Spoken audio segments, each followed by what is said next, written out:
Bem, conosco aqui na Capital FM o deputado Oscar Bezerra, que é líder do PSB, o Partido Socialista Brasileiro, na Assembleia Legislativa de Mato Grosso.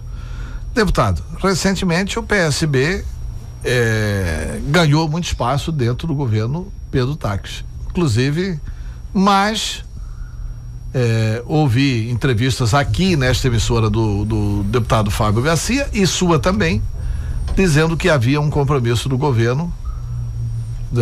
Você falou antes e o deputado Fábio Garcia confirmou depois que havia um compromisso do governo de repassar a Secretaria do Meio Ambiente para o PSB, o que não aconteceu.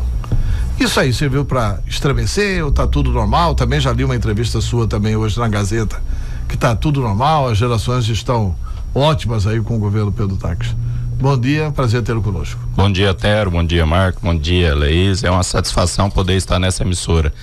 Eu declarei lá atrás que nós tínhamos alguns compromissos, mas compromissos que não foram possíveis de ser cumprido, porque não foram.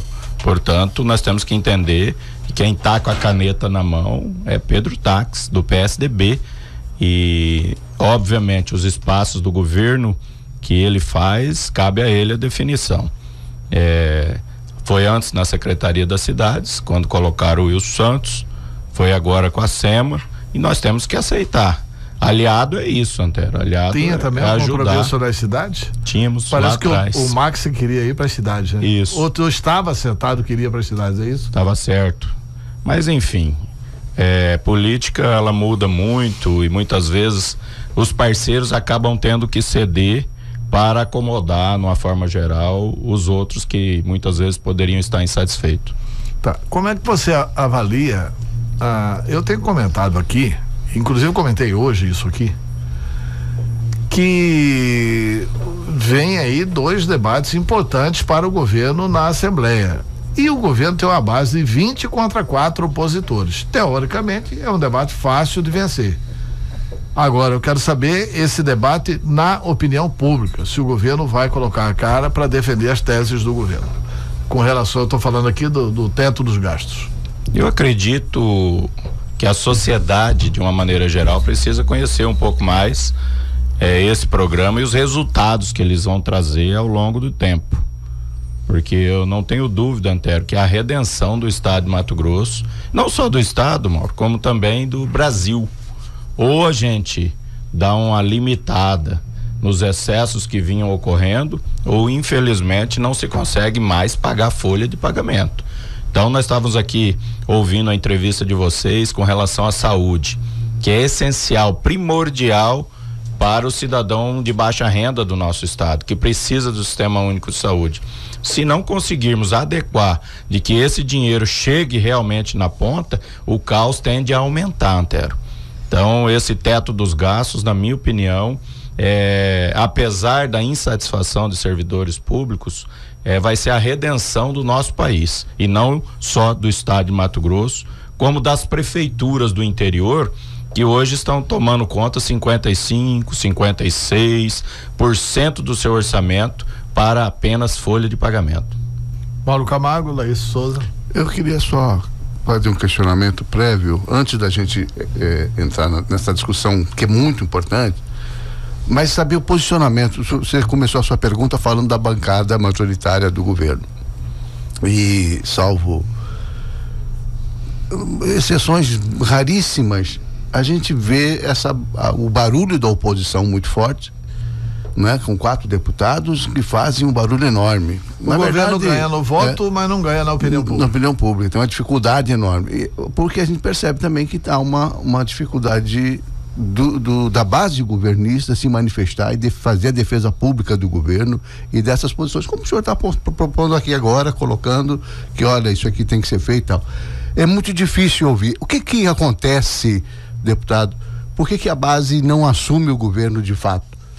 Veja bem, Mauro, nessa questão da população, é óbvio que os outros 3.100.000 habitantes, sem seus 100 mil servidores, que se organizaram, que têm sindicatos representativos, ou seja, que vai cortar na carne, e eles colocam aí a cara para fazer realmente essa manifestação pública e dar apoio de repente a esses 4 parlamentares da oposição, estão fazendo o seu papel. Agora os outros 3.100.000 não, estão em berço esplêndido, achando que está tudo correto, e não está correto.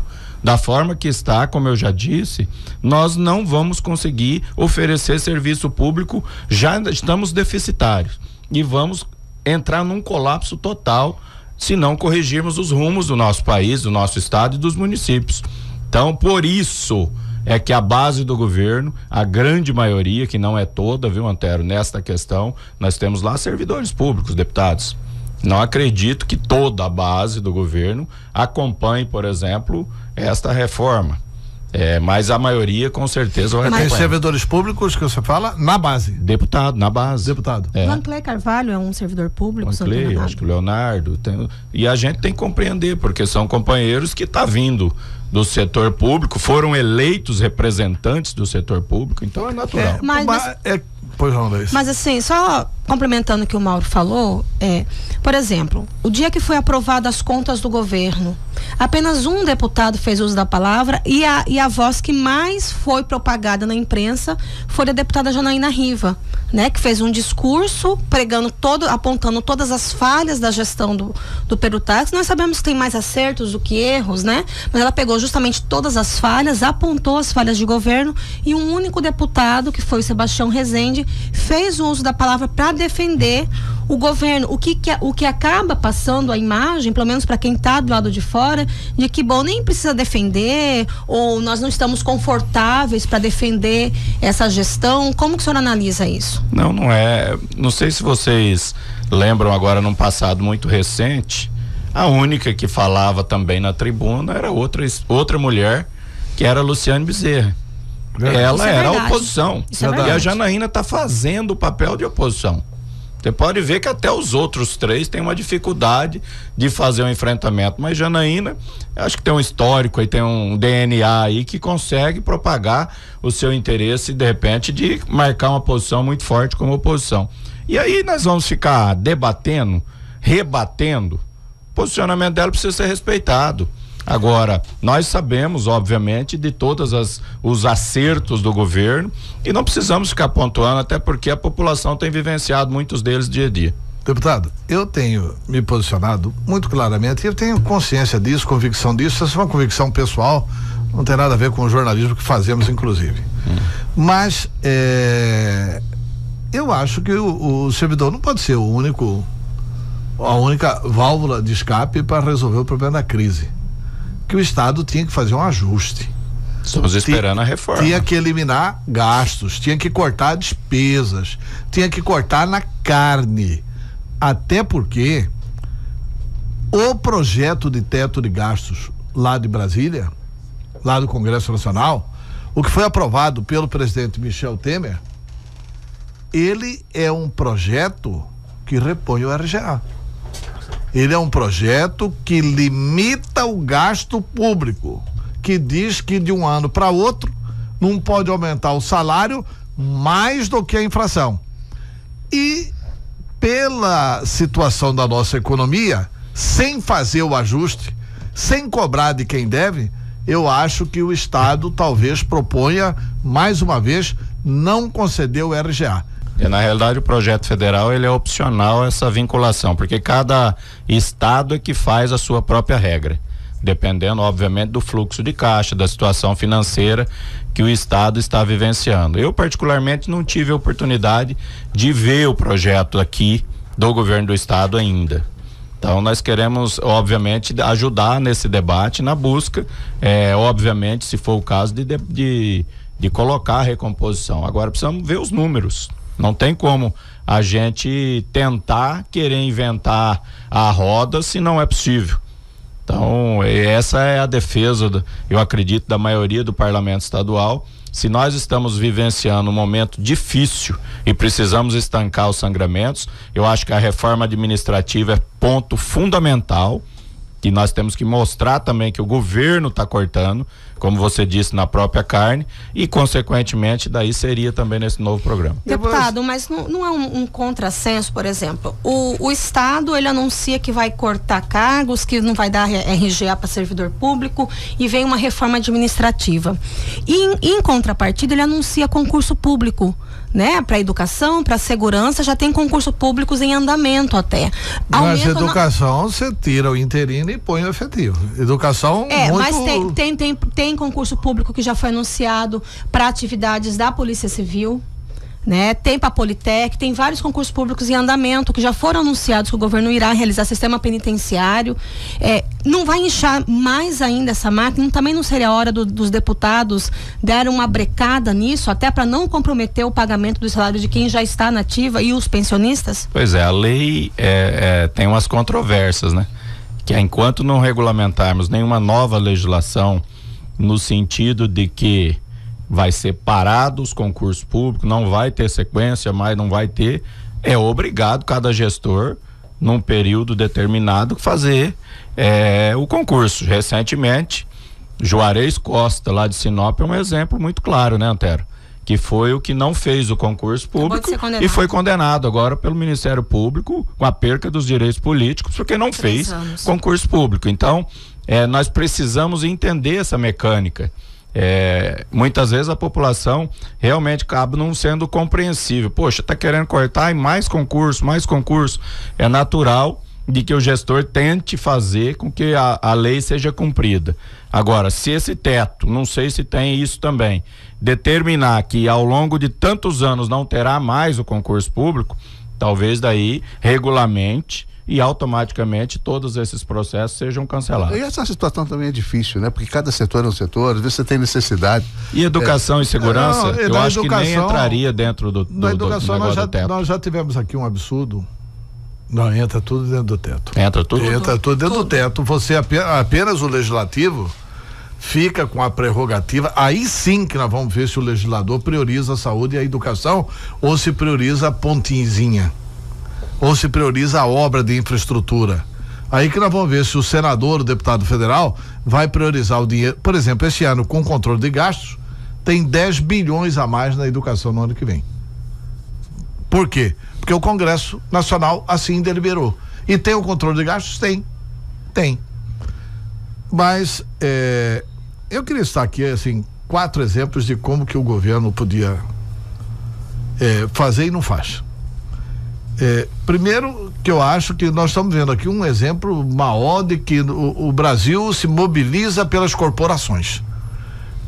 Essa mobilização cretina, corporativa da Polícia Militar do Espírito Santo, isso greve não pode ser contra o interesse do cidadão. Aquilo é chantagem explícita contra o poder público, né? Mas nós estamos atingindo uma fase perigosa. Porque aí eles não veem o interesse da sociedade, veem o interesse da corporação. E o Estado tem que diminuir as suas despesas. Por que o Estado não privatiza a Arena Pantanal? Por que o Estado não conclui o Cote do Pari e privatiza o Cote do Pari? Por que o Estado não conclui o Cote da universidade e entrega para a Universidade Federal tomar conta? Por que o Estado não transfere a Unemat para a Universidade Federal de Mato Grosso? É ir lá no presidente Michel Temer e entregar a Unemat para a Universidade Federal de Mato Grosso e cuidar bem do ensino médio. Por que o Estado não faz, enfim, uma reforma administrativa profunda, extinguindo cargos e secretarias, independentemente de quem esteja nelas? Não é possível que o Estado precise de tudo isso, de cargo de confiança e de tudo isso. Houve um inchamento do Estado depois da saída de Dani de Oliveira. Brairo Maggi voltou a inchar o Estado. Eu fiquei sabendo que na SEMA tem mais servidor de confiança do que efetivo. Quer dizer, tem secretarias como o CCTEC, por exemplo, que basicamente é cargo de confiança. Pois o que faz o Estado com a CCTEC? Alguém conhece? Você é deputado estadual. Qual o projeto que a CCTEC fez nestes 2 anos do governo Pedro Taques? Veja bem, Tem razão, Antero, quando você fala de algumas situações que poderiam ser tomadas como definição para baixar os custos. Agora, a Arena está tentando passar para a iniciativa privada. Vai ser difícil achar quem quer, né? Vai achar o candidato aonde? Que um negócio que dá prejuízo, né? Quer dizer, então ficou aí algumas heranças que tem que ser administradas, mas né? essa coisa da Arena, deputado Antero, eu tenho uma posição, eu acho muito difícil, no momento, principalmente no momento atual, você ter a gestão privada, né? Acho difícil o Estado nesse formato que está hoje também fazer essa gestão, e aí entra a coisa de você ter uma empresa pública que possa gerir, que possa ter lucro com isso, que possa realizar eventos, não é? Me parece que a única saída possível é que ele não pode pegar dinheiro do Tesouro para colocar lá. A Arena lá. está tendo prejuízo. Uai. Mas tem um empresário de Campo Grande que ganha dinheiro na Arena. Mas isso aí Eu sei, por que não é o Estado? Por que não é uma empresa pública estadual que não vai tocar, ou de economia mista, ou enfim, não é? Porque aí é possível, né? Desse formato é possível.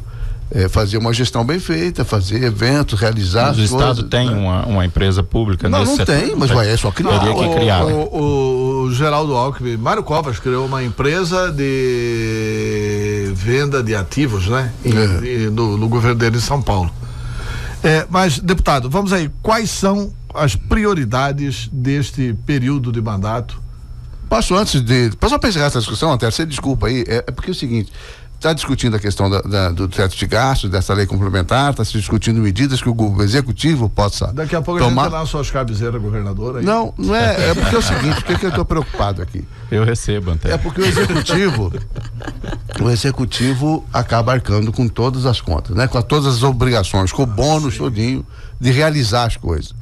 E o legislativo, do seu ponto de vista financeiro, só recebe, assim como o judiciário, embora o judiciário tenha atividades importantíssimo, que, né? O Ministério Público também. Mas essa coisa do duodécimo que a gente vem falando aqui durante dias, é que assim, tem um pedagião aí. Todo o dinheiro que entra no cofre público tem que ser dividido, partilhado, independente da necessidade ou não do poder ou da instituição, acaba recebendo dinheiro, tal de excesso de arrecadação, que também ninguém entende, né? Por que é que a Assembleia tem que ter dinheiro em caixa sobrando? Por que não tem orçamento fixo? Como toda unidade orçamentária, uma Secretaria de Estado, olha, 70 milhões por ano que vai gastar aqui, é isso que precisa. Por que tem que receber 200 se só precisa 70? Sendo que os próprios deputados Cabezé, que falam que tem acesso de dinheiro na Assembleia. Na realidade, os 118 milhões que parece que o Nininho andou falando que tem de caixa, ele não é bem no caixa, né? Tem o repasse que está sem fazer, tem algumas parcelas aí atrasadas, é uma situação. Mas é crédito, é dinheiro. Tá. Vai lá. 118 milhões de reais, obviamente a presidência... E segundo o presidente, com uma dívida só de 10 milhões. Disse ontem aqui, semana passada, 10 milhões, ele falou, olha, nós devemos 10 milhões. Botelho? Não, o Maluf, secretário, mas ex-presidente e secretário... Só a despesa corrente fixa do parlamento ali, com a folha de pagamento, as despesas ali, beiradeia 20 milhões. Mas aí tem o duodécimo mensal, né? Tudo bem, mas então não é só 15, a dívida... Não, ele falou dívida que deve de fornecedor. De fornecedores, tá certo. Eu acredito assim, o Botelho está tendo a oportunidade agora de fazer diferente do que os outros fizeram. Maluf ensaiou realmente uma mudança quando devolveu lá 20 milhões, poderia ter feito mais. Não, até fez, né? Não. Até melhorou bem, né? Mas poderia ter feito mais, sabe por quê? Concordo. Só que também o governo daí foi deficitário nesta questão, que quando a Assembleia devolveu lá o ano passado esses 20 milhões e ele tivesse comprado imediatamente as ambulâncias, demorou 2 anos para fazer a licitação de ambulância. Talvez esse 118 não estaria no caixa, porque já tínhamos devolvido 50, 60 milhões em outra atividade automaticamente para o governo. Mas como deu esse imbróglio todo às ambulâncias, desestimulou. Meio que desestimulou. Esse é o que eu ouço nos colegiados. e é o natural. Agora o Botelho tem outro perfil de negociação, é mais específico, mais direto, e o Botelho eu acredito que também fará, obviamente com a definição do colegiado, várias devoluções dentro do seu mandato. Mas por que devolver? Por que não mudar a regra? Porque nós temos, assim, nós precisamos de uma regra permanente. Nós temos um índice permanente legal, que é o índice de repasse percentual para a Assembleia. Mas esse índice, qual que é o índice hoje? 2, alguma coisa. 2, alguma coisa. E pode ser até quanto? Pode. Pode ser até 4, né? Então vocês já estão recebendo menos do que o limite. Menos que o limite. Pois é, mas o que não entra na minha cabeça é por que não tem um orçamento. Não, o que não entra na minha cabeça, Mauro, é por que o governo não manda um orçamento. A origem do mal não está no Poder Legislativo. Eu não posso fazer orçamento do Legislativo. Como não? O governador não pode fazer orçamento legislativo, nem pode fazer orçamento legislativo é feito em cima como que é a peça orçamentária lá? Mas é feito em cima de percentual. É por isso vamos perguntar pro deputado. Não, mas o governo chancela ao final. Chancela ao final. E aí, concordo. Mas o governo que manda, não é? Também. Não, mas isso é porque é prerrogativa legal. O problema não é. Quem define quem vai gastar é o legislativo, é o poder, é o judiciário, é o Ministério Público. Eles produzem, olha, nós vamos gastar tanto no ano. Tá certo, só que o governo não chama e fala assim, essa mensagem que eu não tô querendo enviar. Vamos ajustar essa mensagem. O governo tem 20 dos 24 deputados, Paulo. O governo tem 20 dos 24 deputados. É o governo trabalhar isso com os deputados, politicamente. Vamos mandar um orçamento de tanto, porque ninguém é obrigado a cumprir nada além daquilo que está no orçamento. Agora mandou no orçamento, é obrigado a cumprir. Senão fica também o poder de Pires na mão. Antero, o que eu estou questionando é o seguinte: tudo bem, faça isso, certo? Só que aí vem o excesso de arrecadação, vem um pedágio. Tem que pagar, dividir para todo mundo. Por que tira da saúde, tira da educação. Por que vem excesso de arrecadação, Mauro? Porque o orçamento está mal feito. Porque o orçamento está subestimado. Quer dizer, eu tô mandando aqui para a Assembleia, até para poder mandar menos para a Assembleia, eu tô mandando um orçamento de 10. Mas sei que minha receita vai ser 20. É evidente que vai dar o 10 de excesso de arrecadação. Quer dizer, por que não faz um orçamento? Olha, de verdade, é isso aqui e pronto, não vai ter excesso. Não vai ter excesso. Se tiver excesso, é um pouquinho. Mas mesmo assim... Tá chegando mais próximo dessa realidade agora. Nesse último orçamento, 19 bi agora está mais próximo. Vai ter excesso ainda. Vai ter acesso ainda. Vai. Quer dizer, Mato Grosso vai arrecadar mais do que 19 bilhões. Eu acredito. Você tem que ter uma certa prudência também nisso. Né? Essa coisa de você superestimar também, ou de correr risco. Eu não estou defendendo de perder. Não, ou você correr o risco. Você tem que ter técnico competente para não fazer tão mal feito, né? Mas eu acho que tem. Então é bom. Bom, mas eu posso fugir um pouquinho dessa questão orçamentária? Não, vamos entrevistar o deputado aqui, senão fica um debate entre nós. Justamente perguntar para ele. Deputado, o PSB, a gente já passou a fase da questão dos cargos, né? O PSB tem 2 secretarias, até o Suelme já se colocou a secretaria dele à disposição para os demais membros do PSB. O que o PSB espera do governo Pedro Tax com relação a partido político nesse 2017? Bem, primeiro, como eu tenho dito em todas as minhas entrevistas, pontuando de que o PSB definiu em colegiado, ou seja, todos os deputados, que nós vamos defender o governo Pedro Tax.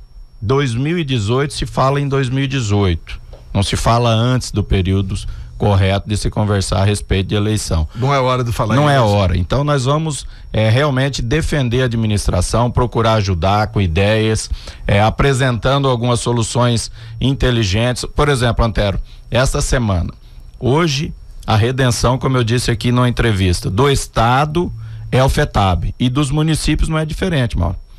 E eu estou apresentando uma lei que eu espero que o governo sancione para salvar os municípios aí fora, que hoje não consegue sequer, Antero, chegar na Caterpillar, na Komatsu e comprar uma patrola financiada em 24 vezes. Não tem crédito. E esta lei, nós estaremos vinculando o FETAB como fundo garantidor, ou seja, Juara recebe 400 mil do FETAB. Se ela comprar 100 mil de prestação, vai só 300 para Juara, 100 mil já paga as prestações dela, colocando equipamentos novos para buscar atender a deficiência do interior, que é de infraestrutura. Então é uma solução inteligente e que todo mundo vai aceitar. Vai aceitar. Eu espero que o governo sancione, porque não ele tem nem razão para não sancionar. Né? Também acredito que não. Não tá mexendo no dinheiro que é do Estado, tá mexendo no dinheiro que é do município. Do município mesmo. E nem mexendo. Tá dando a condição de crédito. Crédito ao município. Então, eu acredito assim, a missão do PSB seria essa, de agora ajudar a fazer com que as coisas comecem a acontecer, de preferência mais célere possível.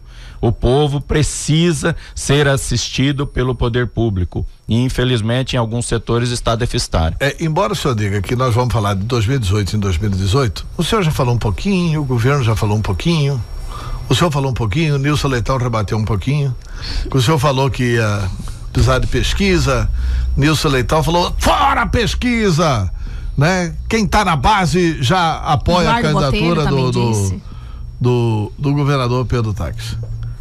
Enfim, vamos ter pesquisa ou não em 2018?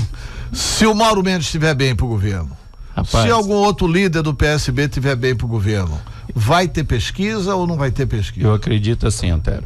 E aí, muitas vezes, existe sempre uma distorçãozinha no que a gente fala realmente, que vai para frente, para matéria. Então atenção aqui, sem distorção, sem edição. Eu disse assim, legitimamente, na minha resposta, ela perguntou assim, hoje se o Blairo, que estava vindo no PP, né? Se o Blairo vier, vocês vão ter 3 pré-candidatos a governador. Blairo Maggi, Mauro Mendes e o próprio governador. Eu falei, legitimamente, o governador é preferencial, obviamente, porque ele está no exercício do seu mandato. Então, o grupo tende a acompanhar o governador Pedro Taques. Mas ele não tiver bem. Então, se ele não tiver bem, as pesquisas podem nortear a escolha do candidato. Eu já não estava defendendo pesquisa para definir. E aí virou uma matéria como se eu tivesse defendendo o Mauro Mendes, por ser do meu partido, em detrimento do Blairo e do Pedro, que tem a prerrogativa número 1. Tem hora também que eu vou te falar, amigo, né? Põe um foguinho, joga gasolina na fogueira para pagar. Tem hora que a culpa é nossa. Tem hora. Deputado, nós estamos encerrando a entrevista. Como é que está a nossa prefeita Luciane Bezerra lá em Juara? Animada, né? Nós queremos fazer uma transformação naquela cidade e tem tudo para acontecer, Antero. Eu, quando prefeito, não tive o apoio que ela vai ter agora no exercício do seu mandato. Portanto, eu acredito muito que, mesmo nesta crise, Juara vai ter um ganho excepcional com a prefeitura na frente da Luciane. Mais alguma pergunta aí pro deputado? Não, por Podemos enquanto, encerrar? É perigoso também, né? A gente deputado, quer falar? Quer falar mais alguma coisa, deputado? Antero, é uma satisfação para mim estar aqui hoje falando com vocês, expondo sempre o ponto de vista. Eu ontem, no shopping com a minha netinha passeando, na hora que eu fui comprar um crepe ali numa barraquinha, chegou uma pessoa do lado e disse assim: o senhor vai votar com o governo ou com nós? Funcionário público. Eu falei, amigo, eu vou votar em favor do estado de Mato Grosso, que a minha missão não é representar uma categoria, não é representar um segmento, eu preciso representar 3.200.000 habitantes. E eu vou fazer o meu papel sem nenhum constrangimento. Mas imagine a pressão que vai ser, amigo. Isso aí é só para dar um... Não, vai ser a pressão sim e nós não falamos aqui da questão da receita, né? Só falamos de controle de gastos, que eu acho até que o Estado tem que fazer controle de gastos. Mas só para encerrar mesmo, o senhor é a favor de tributar o agronegócio? Olha, o FETAB 1, FETAB 2 é do agronegócio. Eu sei. Então, quer dizer, e só tem no estado de Mato Grosso. Não existe isso em outro lugar. Não existe. Portanto, acho que o agronegócio contribui muito, mesmo que ele tenha a prerrogativa da Lei Candir, da isenção, porque é um produto praticamente primário para exportação, que segura a nossa balança comercial. Portanto, eu acredito aí que se fizéssemos isso, poderíamos estar matando a galinha dos ovos de ouro. Tá certo. Muito obrigado pela entrevista, deputado. Obrigado.